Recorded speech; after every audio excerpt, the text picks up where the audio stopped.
Bernadette asked me to say a few words about Chartres, which has been a center of my life for many years and is the sanctum sanctorum of Ubiquity University. It is where we have our mystery school. It is where we gather on an annual basis, and Chartres informs everything that we do as a university. Before getting into the story of Chartres, I want to ask a question that was beginning to formulate in my mind as Ingo was giving his splendid opening address this morning, and the youth were speaking to us about being human and humanism in a world in transition. I would like to push that theme a little deeper by asking the following question, since we're so close to Paris. Why is it that the city of Paris, unique in all the world, is infused with the erotic, sensual energy of the feminine? Why is it that France, unique in the world, has the symbol of Marianne, the personification of liberty and freedom, who during the French Revolution was vaunted up as the goddess of reason? Why is there so much extraordinary feminine energy in this place? Look at Bernadette. Perfectly coiffed. Beautiful in every detail. Quintessentially French. I come from California, and I can tell you the women don't dress like that in California. Only in France. When I was there over the last couple of days, it turned out to be Fashion Week. And I wandered around the streets, and there was all these extraordinary fashion models having their picture taken going into these various buildings. I'd like to, over the next few minutes, suggest an answer to these questions. And I would like to submit to you, Paris is an aftershock of where the feminine is very deep.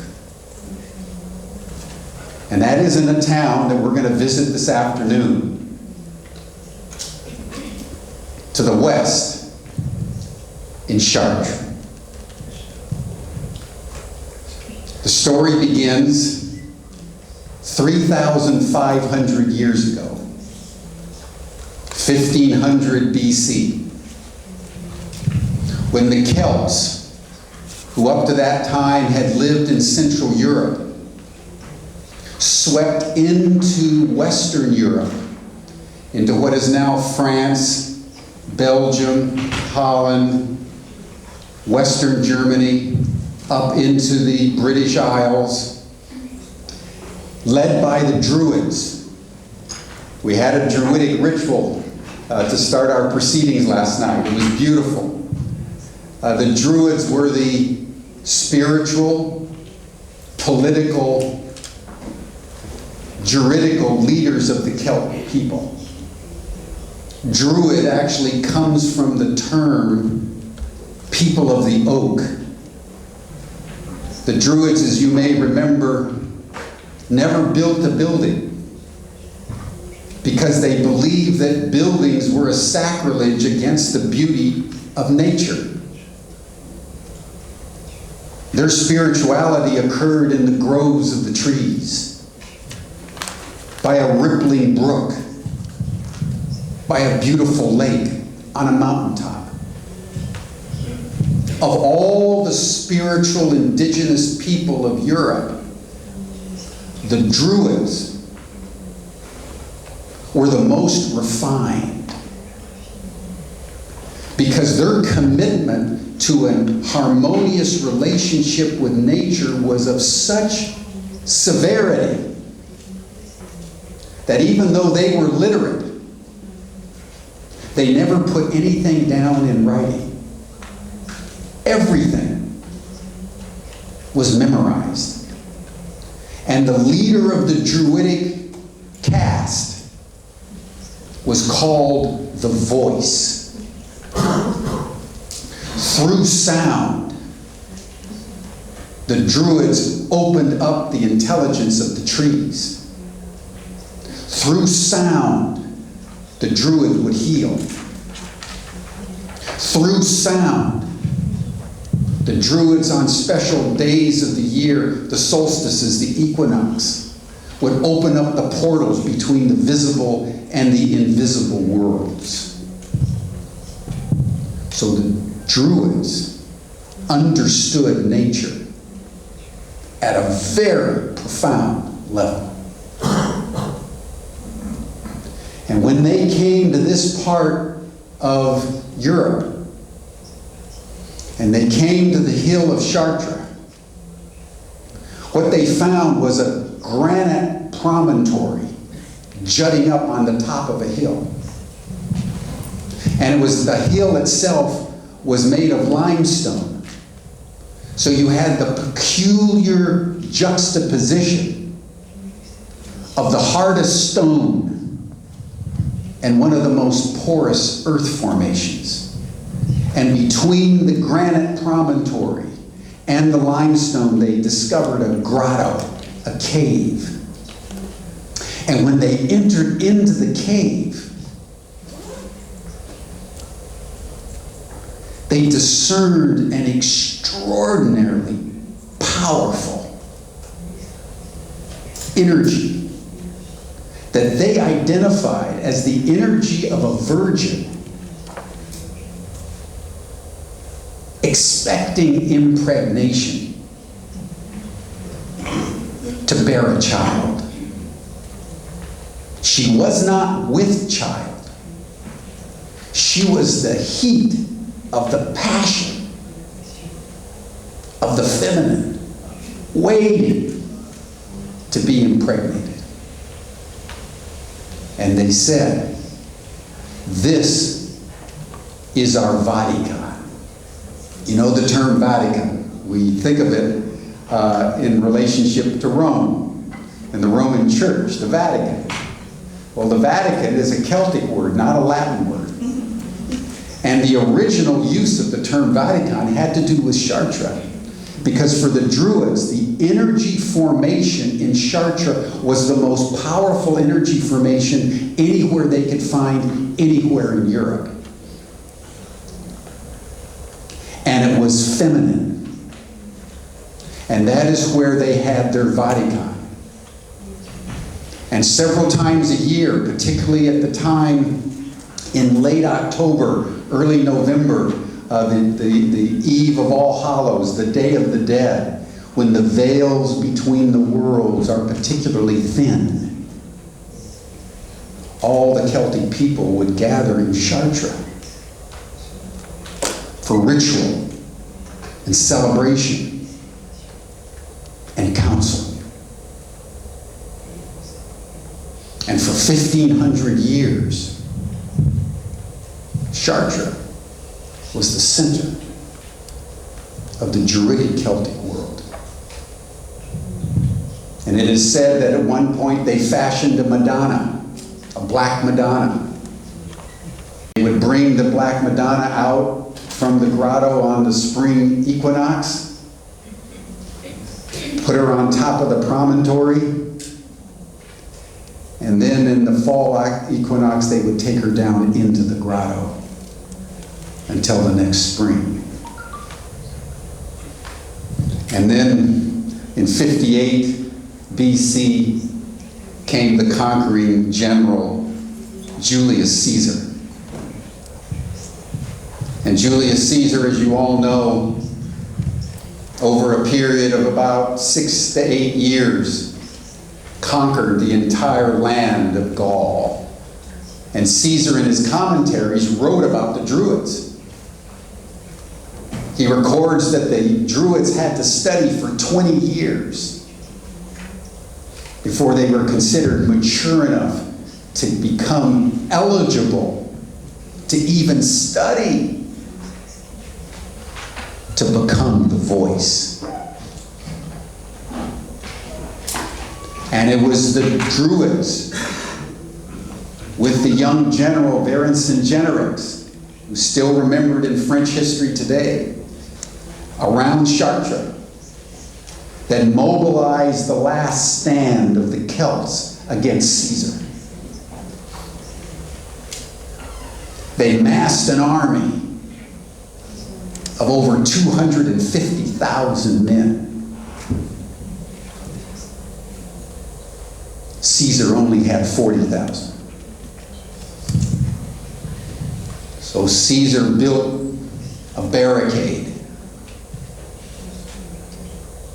with a wall, a moat 30 meters by 30 meters by 30 meters, and another wall, and a moat 30 meters by 30 meters by 30 meters.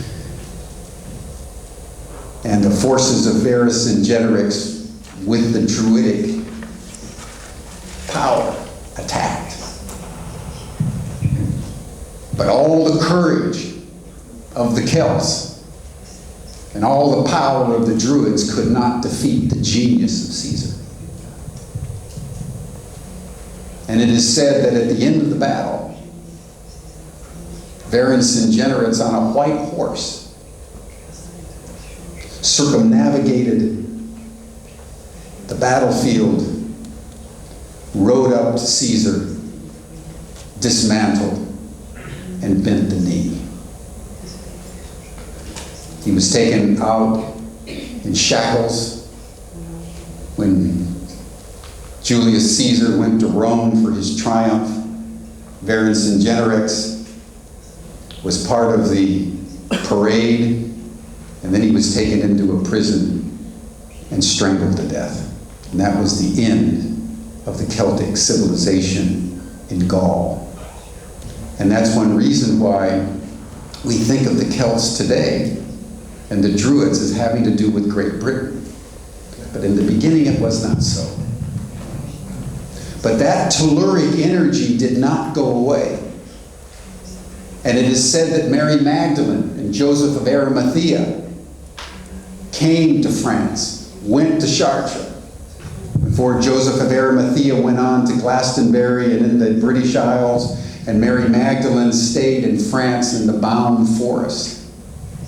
And the Christians said, the Virgin, expecting impregnation, has had a child. And that child was Christ. So what the Christians did in Chartres is they transmuted that original Druidic awareness of the feminine to Mary Mother giving birth to the Christ child. And there grew up in Chartres a Christian church. And then in the 9th century, Charles the Bald, the grandson of Charlemagne, bequeathed to the Bishop of Chartres what they call the Sancta Camicia, which we'll see this afternoon, still in the cathedral. The veil that Mary was by tradition wearing when she gave birth to the Christ child. And there are many stories of that Sancta Camicia being used by the bishops in battle. One famous story that Chartres was surrounded by the Normans. And the bishop just held the veil of Mary up over the walls, and miraculously the Norman army melted away and Chartres was saved. But what began to incubate there over the centuries was the awareness that there was a particular feminine quality to Chartres. And then in 1006, just over 1,000 years ago, came an Italian monk called Fulbert, who at the request of his friend Pope Sylvester II, with whom he'd gone to school in Rheims, had asked Fulbert to go to Chartres. Fulbert was dedicated to the Virgin Mary.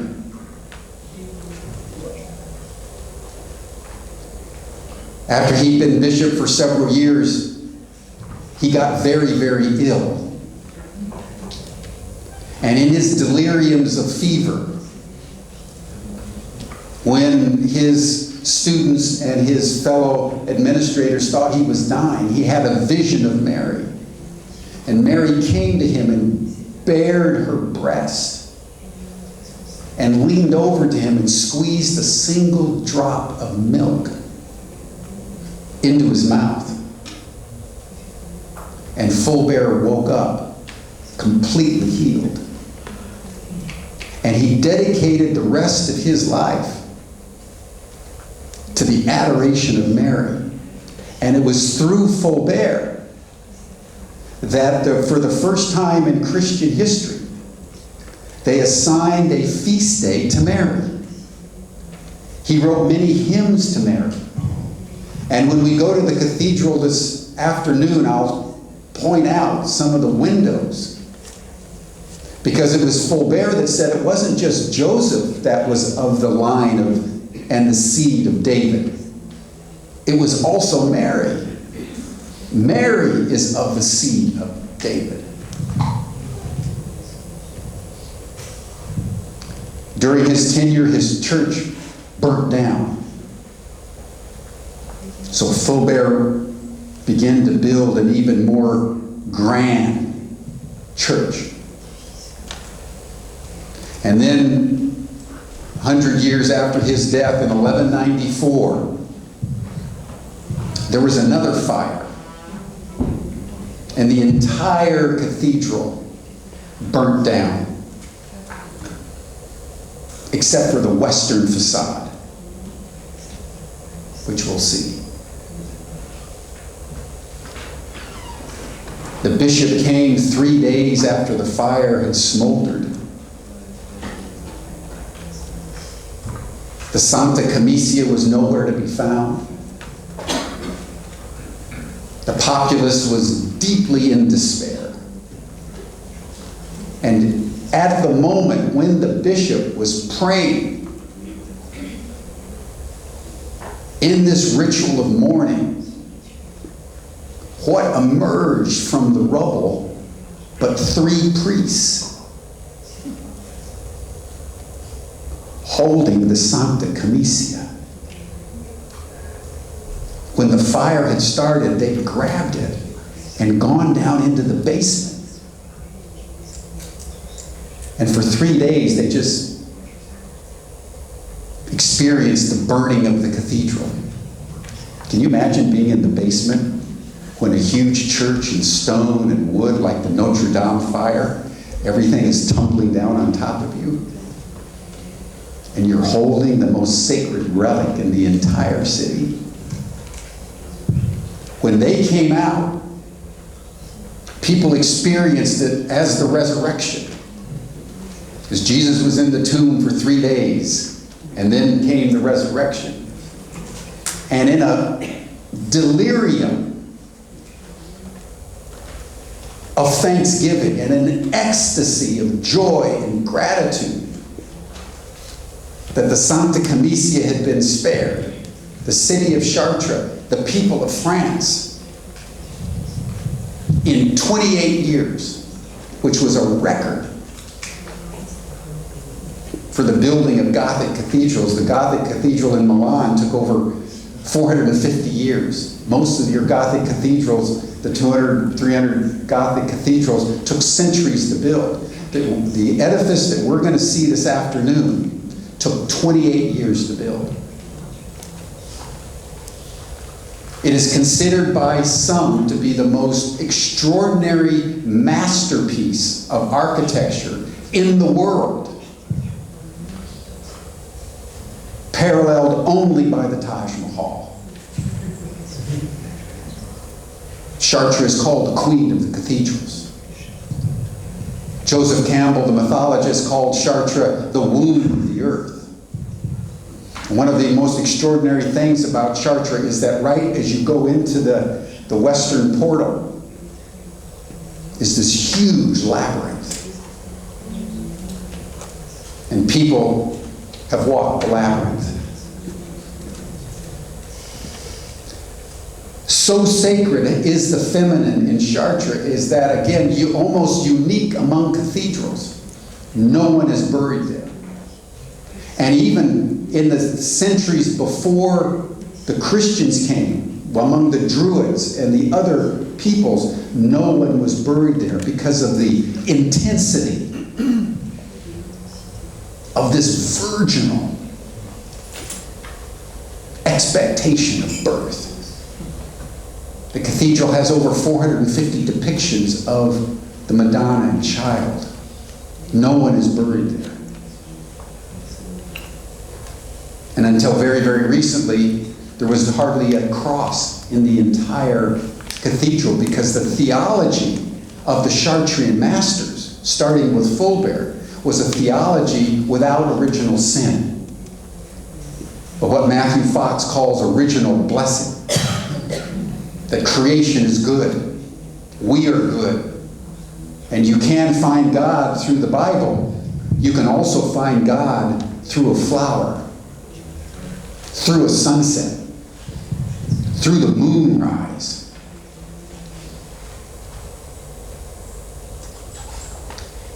Extraordinary thing is, after they built Chartres Cathedral between 1194 and about 1226,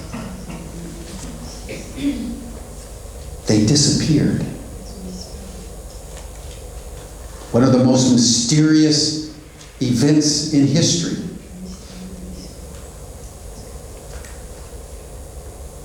The Chartrian masters emerged, codified in stone and stained glass, the truths that they knew about the world. And then they just disappeared, hardly leaving a trace. Many, many centuries later comes the French Revolution. And Chartres was almost burnt down by the mobs, wanting to rip down the edifice of the Catholic Church. Remember Voltaire. Remember the crimes. Remember the crimes, he said. And in that frenzy, they came close to burning down Chartres Cathedral. They desecrated many of the statues.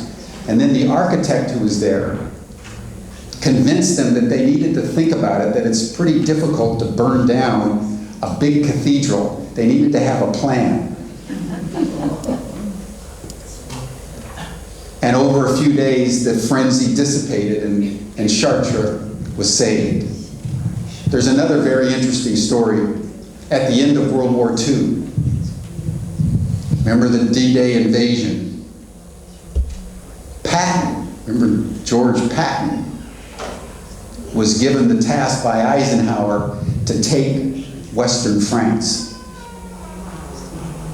As he approached in August of 1944, his intelligence told him that German snipers were at the top of the cathedral and that the snipers were shooting at approaching Allied forces, so he gave the order to bomb the cathedral.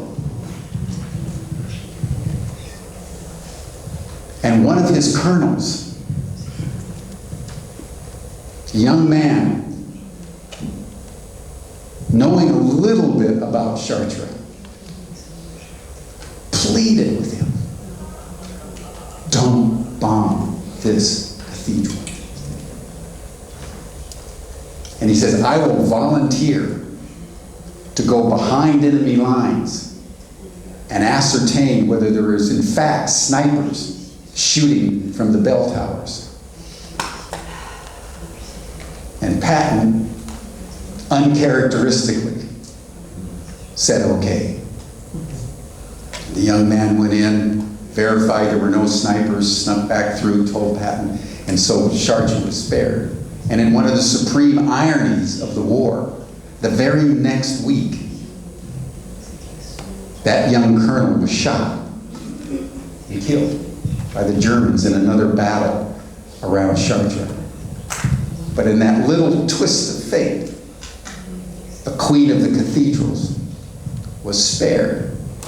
In the 1960s, Jean Houston, most of you know Jean Houston, went to Chartres, and she declared at the beginning of the human potential movement, at the beginning of the transpersonal movement, at the beginning of everything that we're here celebrating 35 years of eurotas, Stan Groff, she says Chartres, the labyrinth, is the epicenter. Because it's about the rising of the Madonna, the rising of the feminine, the rising of the women, and that the energy in Chartres is somehow connected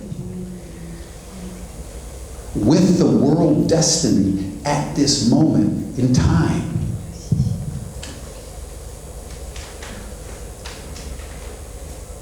One of her students, a woman named Chartres, went to Chartres. And she learned that the church, since the French Revolution, had covered up the labyrinth.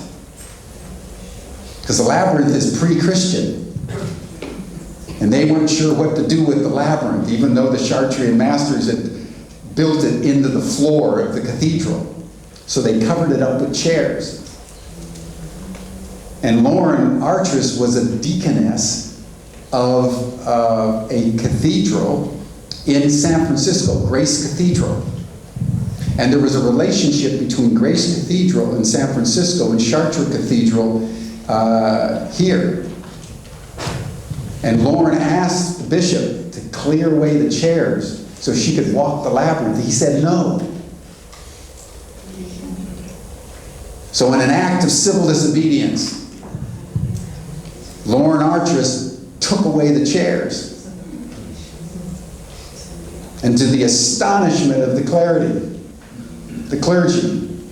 the utter astonishment of the bishop, Lauren Artress and her colleagues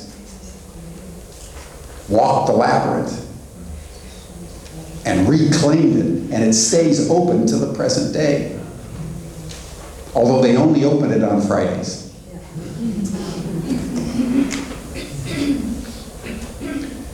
We came in October of 2005, shortly after I became president of the university, actually. We were doing a pilgrimage to the Black Madonna and Mary Magdalene sites of France. And we ended up in Chartres. While we were there, one of the students gave me René Carado's book, The Golden Age of Chartres, and I read that Fulbert had founded the Chartres Academy in 1006, and I realized 2006 was going to be the 1000th anniversary of Fulbert's Chartres Academy, and in an unbelievably passionate euphoria, eureka moment, I said, why don't we commemorate the 1000th anniversary of the founding of Chartres by recreating his 7 liberal arts?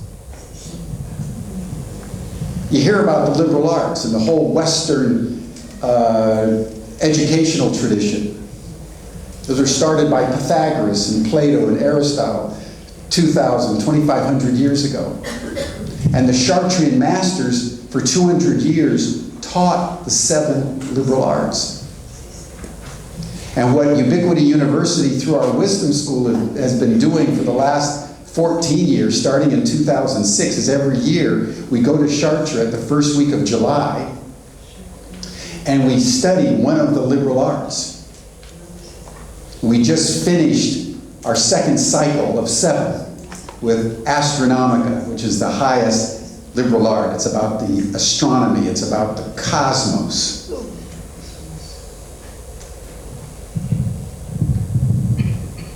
We were just there a month ago with our largest and most successful class in the history of the school.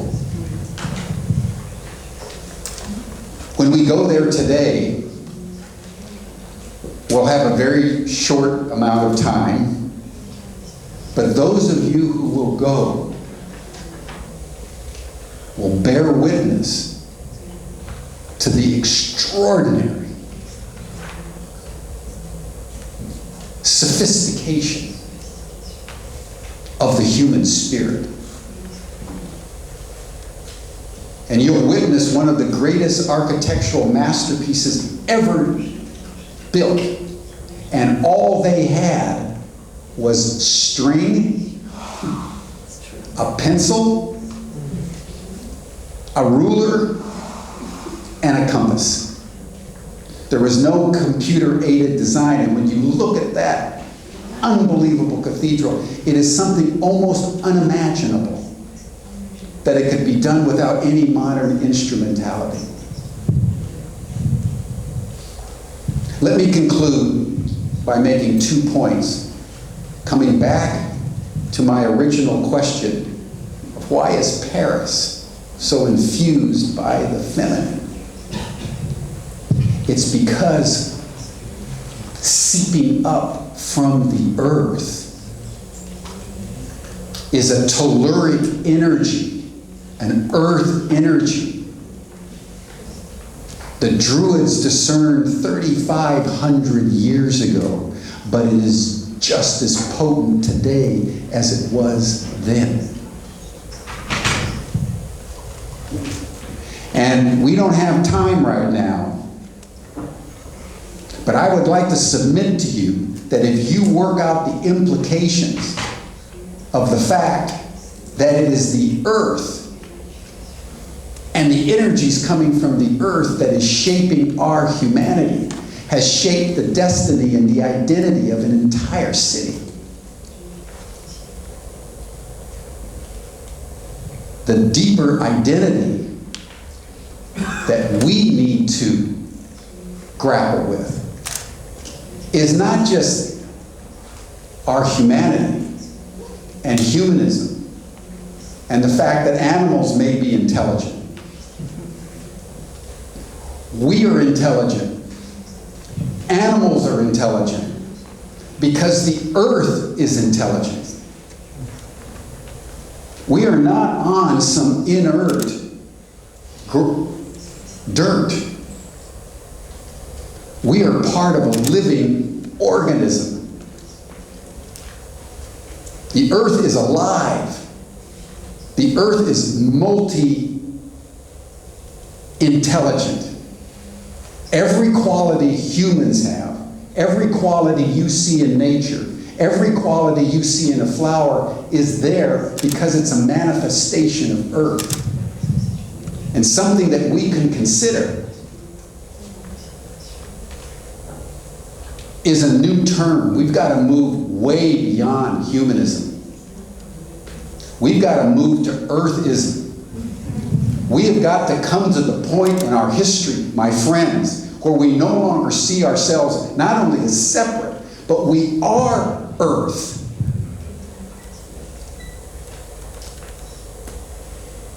We are part of an organism, and the question that we need to grapple with is humanity is here for a reason that we need to discern in terms out of a communication with the earth herself. That's Gaia. And that's actually a theory. You all know about James Lovelock and his work in the 1960s for NASA. He was the first human being to be given the task of looking at the earth from outer space. Nobody had ever looked at the earth from outer space before. And when he saw the atmosphere, and he saw the oceans, and he saw the whole ecosystem from a distance, he concluded, this thing's alive. You remember the story of Pinocchio? Remember Pinocchio, the little puppet And at one point in the story, Pinocchio goes through a storm and he's buffeted about and he ends up on a rock. And he's cold. So he lights a fire. And when the fire's lit, the rock begins to move. And he realizes he's not on a rock. He's on the back of a whale. That is the Copernican revolution in human consciousness today. We're not on a rock. We're on a whale. We were produced by the whale. And our chief task is to find out why. Can you all hear me? Yes. Yeah, I don't need this. Because I'm concluding. The second point I want to make is that to express deep, deep appreciation for eurotas and for the integral, transpersonal movement. Because if I had to identify the metaphysical framing for our transition from human to humanism to earthism, it's the integral theory and the transpersonal. And that's what Ubiquity's doing with the Integral Transpersonal Institute of Pierluigi Latuada. That's what Nora Cellini's doing here. We have a whole program in integral transpersonal psychology as a partnership of ITI and Ubiquity. Because we believe that the teachings, the philosophy, the spirituality that humanity needs to delve into as quickly and deeply and passionately and urgently as we can is an integral framework that is basically transpersonal. Because those young people that spoke to us earlier this morning, they're ground zero. We all know that we are running out of time. We all know that history is calling us into account. We all know that the accumulated trauma of generations after generations, divided, alienated, disconnected from nature, is now coming to a critical mass. And we owe it not only to our young, but to our future. There was a woman that said, what about 7 generations? We won't have 7 generations unless we give this next generation the mindset, the skill set, and the tool sets they need to come together to solve global problems. And that's why we're grounded in Chartres. Because the key to our shadow, the key to the solution that we seek, is through a deeper connection with the feminine that is seeping up through the earth into our consciousness and addresses us today. Thank you very much.